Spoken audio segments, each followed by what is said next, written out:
acción inmediata. El movimiento Revolución Ciudadana presentó una acción de protección con medida cautelar para que Patricio Carrillo, el segundo asambleísta más votado a nivel nacional, no pueda ser posesionado en su cargo. Esta es la entrevista de Fausto Yepes, hoy con... Estamos en contacto este momento con el doctor Ramiro García, abogado defensor de Patricio Carrillo, para hablar sobre esta pretensión del correísmo de impedir la posesión de Patricio Carrillo en la Asamblea Nacional. Ramiro, gracias por estar con nosotros. Bienvenido. Muchas gracias por la invitación, Fausto. Un saludo para todos los oyentes. Y Ramiro, ¿hay argumentos suficientes para lograr la posesión? Me refiero a los argumentos legales, tomando en cuenta que se viene y ha sido ampliamente debatido, incluso por parte de varios analistas, en el sentido de que Carrillo está con un impedimento de ejercer el cargo público.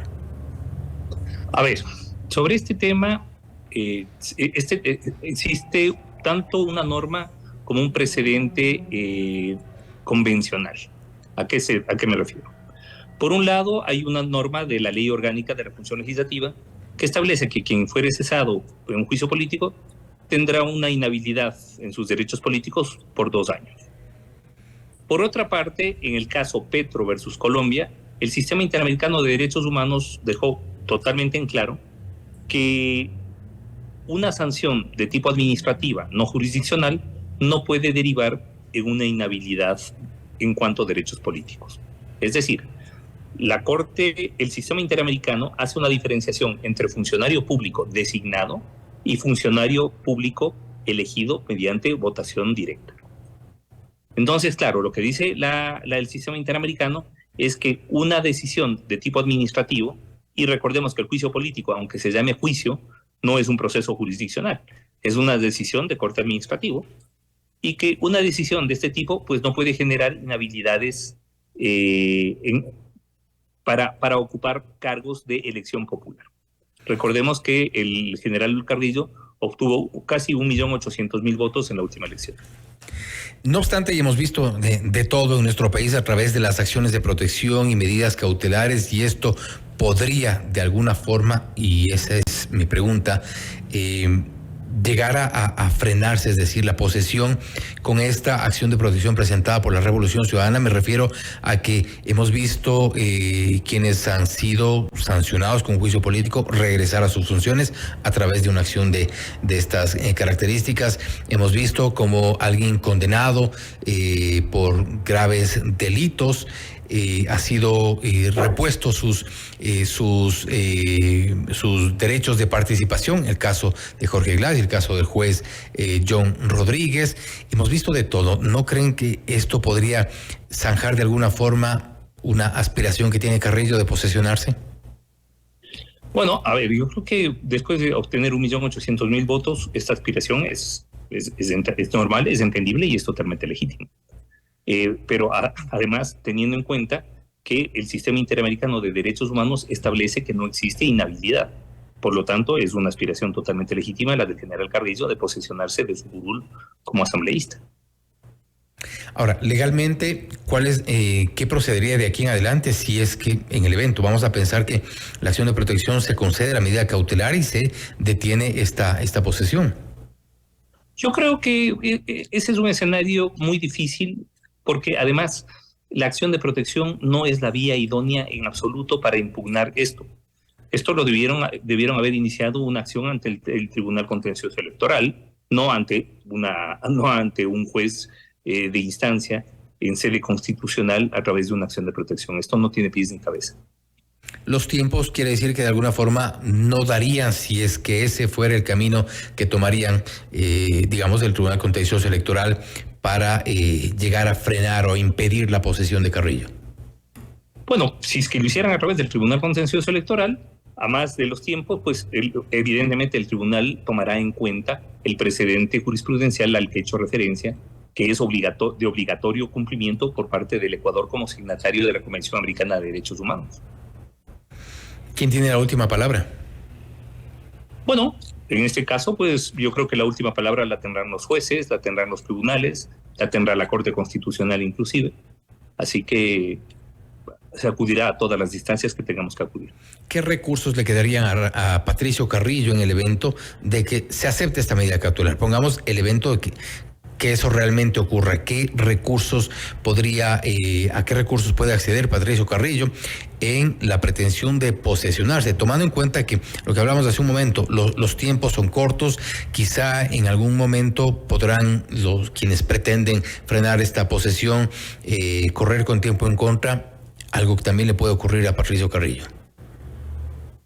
Bueno, vamos a ver primero en qué términos, porque todavía no conocemos en qué términos se ha impugnado, cuáles son los argumentos con los cuales se ha impugnado la posesión del general Carrillo.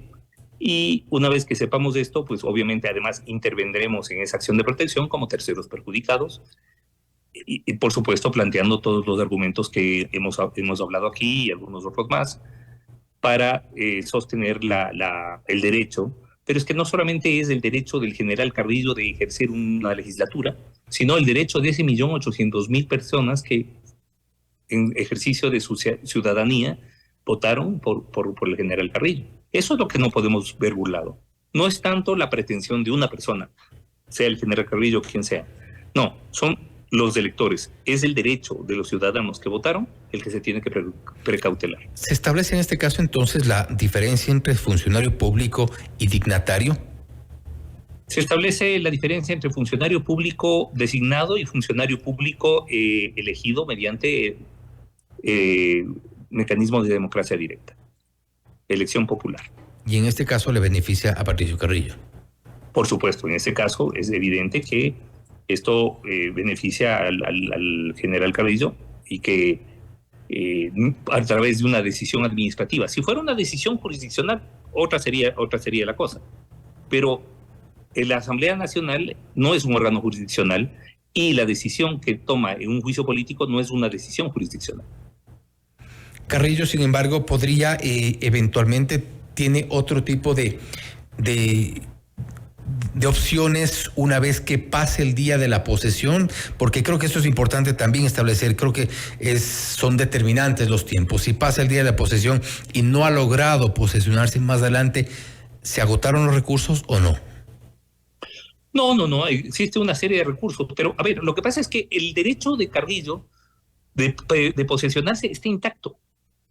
Él ha sido elegido y hace certificado la votación, así que no es el general Carrillo el que tiene que interponer acciones, no. De hecho, quienes están interesados en que él no vaya a la asamblea son los que lo están haciendo, pero además de la manera más hipócrita, porque dos miembros de esa bancada fueron en su momento cesados por la asamblea, me refiero al asambleísta de Sintonio y al asambleísta Gómez, y sin embargo, pues ocuparon su curul y ejercieron la legislatura. Al permitir la inscripción de la candidatura, de alguna forma se avaló el hecho de que él pueda ser o acceder al cargo de asambleísta.